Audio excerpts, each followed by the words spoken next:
அல்லாஹ் மன்னிக்க நாடினால் அவன் பாவத்தை எல்லாம் பார்க்க மாட்டான். என்ன செஞ்சேன்னா அல்லாஹ் பார்த்துட்டு இருக்க மாட்டான். இந்த பாவத்துக்கு இதை செஞ்சியா, இந்த பாவத்துக்கு இதை செஞ்சிய, அப்படி செஞ்சிய, அங்க உட்கார்ந்து செஞ்சிய, அப்படிப்பட்ட சூழ்நிலை செஞ்சிய, அவ்வளவு கண்ணியம் கொடுக்கப்பட்டதுக்கு பிறகு செஞ்சிய, இவ்வளவு நியமத்தை தந்ததுக்கு பிறகு செஞ்சிய,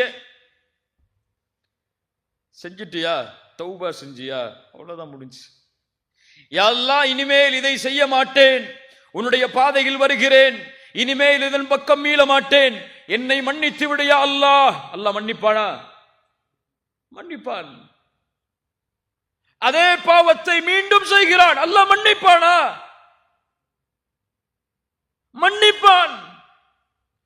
அதே பாவத்தை மீண்டும் செய்கிறான், அல்லாஹ் மன்னிப்பானா? மன்னிப்பான். எப்படி புரிஞ்சிடக்கூடாது? பாவம் செஞ்சு செஞ்சு தௌபா செஞ்சுக்கலான்னு புரிஞ்சுக்க கூடாது. ஃபஜ்ரை விட்டுட்டு நம்ம அடுத்தடுத்து தௌபா செஞ்சுக்கலான்னு விட்டுறக்கூடாது. இதால தௌபா செஞ்சுட்டு வாரத்துக்கு ஜும்மால போய் மக்கால போய் ஒரு தவாஃப் செஞ்சா முடிஞ்சிடணும் நினைச்சிடக்கூடாது. உள்ளத்திலே உறுதியேற்று இனிமேல் செய்ய மாட்டேன் என்று அவன் உறுதியேற்றதற்கு பிறகும் மீண்டும் அவனை மீறி ஷைத்தானுக்கு கட்டுப்பட்டு செய்கிறான் என்றால் அல்லாஹ் மன்னிப்பான்.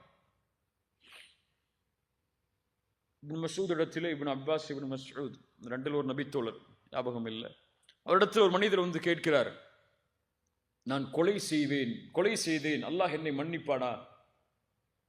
மஸ்ஊத் சொன்னார்கள், அல்லாஹ் உன்னை மன்னிப்பான். இன்னொரு மனிதர் கேட்டார், நான் கொலை செய்தால் அல்லாஹ் என்னை மன்னிப்பாடா?